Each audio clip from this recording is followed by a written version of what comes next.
அதாவது யுஎஸ்ஸுடைய tariff plus ரஷ்யாவுடைய ஆயிலை ஈரானுடைய ஆயிலை வாங்குறதுனால பெனால்ட்டி அதுவும் பெரிய நஷ்டமா இல்லை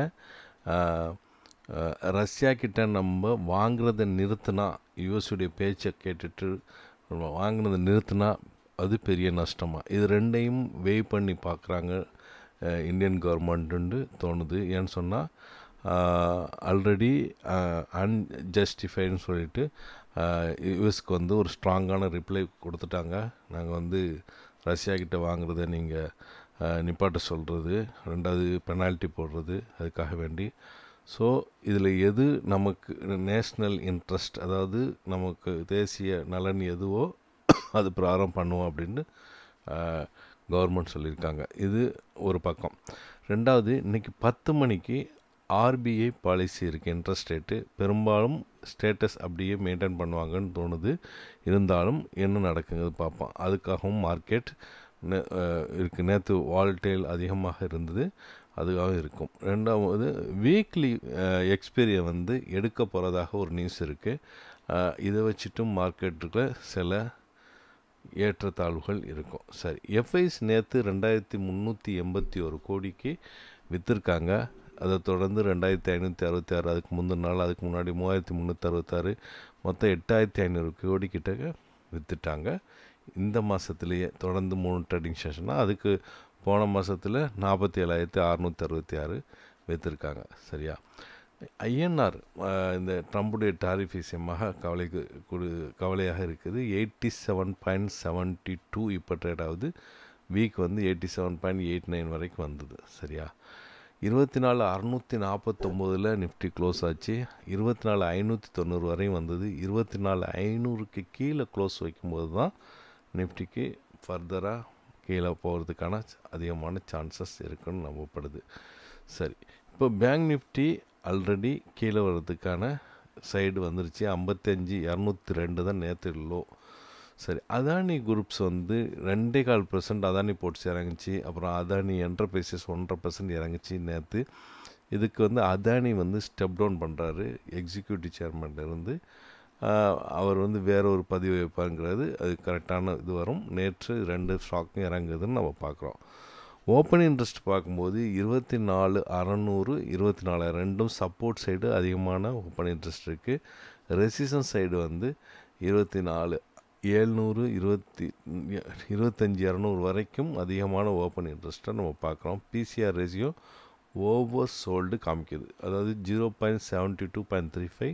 அப்போ நெகட்டிவ் பயஸ் தான் இருக்குது. சரி, குளோபல் மார்க்கெட்டை செக் பண்ணும்போது எல்லாமே டவுனாக தான் இருக்குது. Dow Jones flat, S&P 500 0.5% down, Nasdaq 0.5% down, Europe, England, FTSE 0.25% up, CSE Italy 0.25% down, DX Germany 0.5% up, Japan Nikkei 0.5% up, Singapore Straits Times 0.5% up, Hong Kong Hang Seng 0.5% up, Jakarta Indonesia 0.5% up, Shanghai China 1% அப்பு.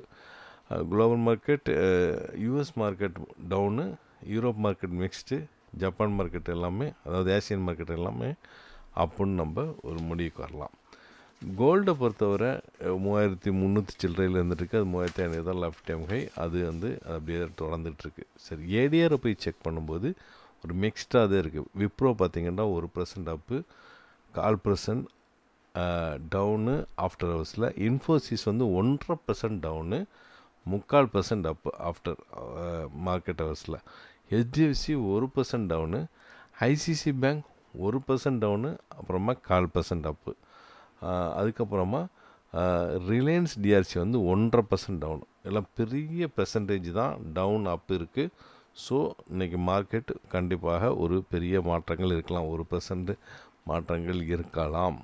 Volatile அதிகமாக இருக்கலாம். ஏண்டா 10 மணிக்கு decision வேறு இருக்குது, RBI decision வேறு இருக்குது. சரியா? சரி, இப்போ இந்தியா ஃபீலிங் ரஷ்யா வார் மிஷின்ங்கிறார் ட்ரம்ப்பு. அதாவது ட்ரம்ப் நம்ம ஈரான்கிட்டையும் ரஷ்யாக்கிட்டையும் வாங்குறது அவங்க வாரை நமக்கு ஃபீல் ஊற்றுற மாதிரி அப்படின்னு சொல்கிறாரு ட்ரம்ப்பு. இது மணிக்கொண்டரில் இந்த நியூஸ் வந்திருக்கு. அப்புறம் பார்மா செக்டருக்கு மேலும் டாரிஃப் இது அந்த இது நடக்கிறதாக மணி கண்ட்ரோல் நியூஸ் வந்திருக்கு. ட்ரம்ப் மேலும் அதிகரிக்கலாம் அப்படிங்கிற ஒரு செய்தி வருது. அப்புறம் வந்து யுஎனுடைய முன்னாள் அம்பாசிடர் வந்து நிக்கி ஹேலி இவங்க வந்து சொல்கிறாங்க, சைனாக்கு ஒரு ஸ்டாண்டர்ட் இருக்குது யுஎஸ் அண்டு இந்தியாவுக்கு ஒரு ஸ்டாண்டர்ட் இருக்குது, டபுள் ஸ்டாண்டர்டாக இருக்குதுன்னு சொல்லி மின்ட்டில் ஒரு இது வந்திருக்கு. அவங்க என்ன சொல்ல வர்றாங்கன்னா, இந்தியாவுக்கு வந்து 25% தாரிஃப் ப்ளஸ் பெனால்ட்டின்னு சொல்கிறீங்க, ஆனால் சைனாவுக்கு வந்து 90 days பாஸ் பண்ணி வச்சுருக்கீங்க அந்த டாரிஃப் விஷயத்தை. ரெண்டாவது பெனால்ட்டி பற்றியும் பேசலை. ஸோ அவங்க இந்தியாவை விட அதிகமாகவே சைனா வாங்குது ரஷ்யா கிட்ட ஆயில். ஸோ ஒரு ஆளுக்கு ஒரு மாதிரி பண்ணுறீங்கிறத வெளிப்படையாக அவங்க பேசியிருக்காங்க. ஸோ அது ஒரு முக்கியமான ஒரு செய்தியாக கருதப்படுது. அதே மாதிரி காசாவில் வந்து 80 பேர் கொல்லப்பட்டதாக அல்ஜசீராவில் வந்திருக்கு. பசினாலேயும் மக்கள் இறந்துட்டுருக்காகவும் நியூஸ்கள் அல்ஜசீராவில் சொல்லப்படுது. சரி, இப்படி இருக்க இஸ்ரேலில் வந்து காசா ஃபுல்லாகவே நாங்கள் ஆக்குபை பண்ணி இது பண்ண போகிறோம் அப்படின்றதுக்கு ட்ரம்ப் என்ன சொல்லியிருக்காருன்னா, அது இஸ்ரேலுடைய இஷ்டம், அவங்க என்ன வேணால் பண்ணிக்கலாம் அப்படிங்கிற மாதிரி சொல்லியிருக்காரு. ஆனால் அந்த கார்டியனில் சொல்லியிருக்காங்க, இஸ்ரேலுடைய கேபினெட்ஸ் வந்து போஸ்ட்போன் பண்ணியிருக்காங்க, இந்த விஷயத்தில் அவங்க உள்நாட்டுக்குள்ளேயே பிரச்சனை இருக்குது அப்படின்னு சொல்லி அந்த இது போயிட்டுருக்கு. சரி, நம்ம டெக்னிக்கலாக வந்துடலாம்.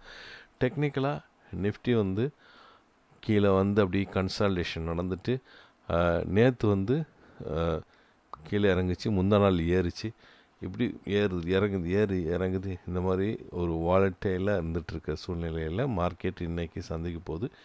இன்றைக்கி வந்து கேப் டவுன் 25,500 கீழே போச்சுன்னா கண்டிப்பாக மார்க்கெட் நெகட்டிவ் பயஸாக இருக்குது. ஆனால் அங்கேருந்து புஷ் பண்ணி மேலே வரக்கூடாது, ஏதாவது நியூஸ் காரணமாக, என்ற ஆர்பிஐ பாலிசி இருக்குது.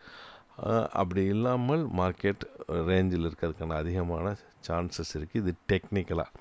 சரி, இங்கே பேங்க் நிஃப்டி ஆல்ரெடி கீழே வர மூவ் ஆகிட்டுருக்கு. என்ன நடக்குதுன்னு பார்ப்போம். சரி, இப்போ என்ன நடக்கலாங்கிற ஒரு வந்துடலாம்.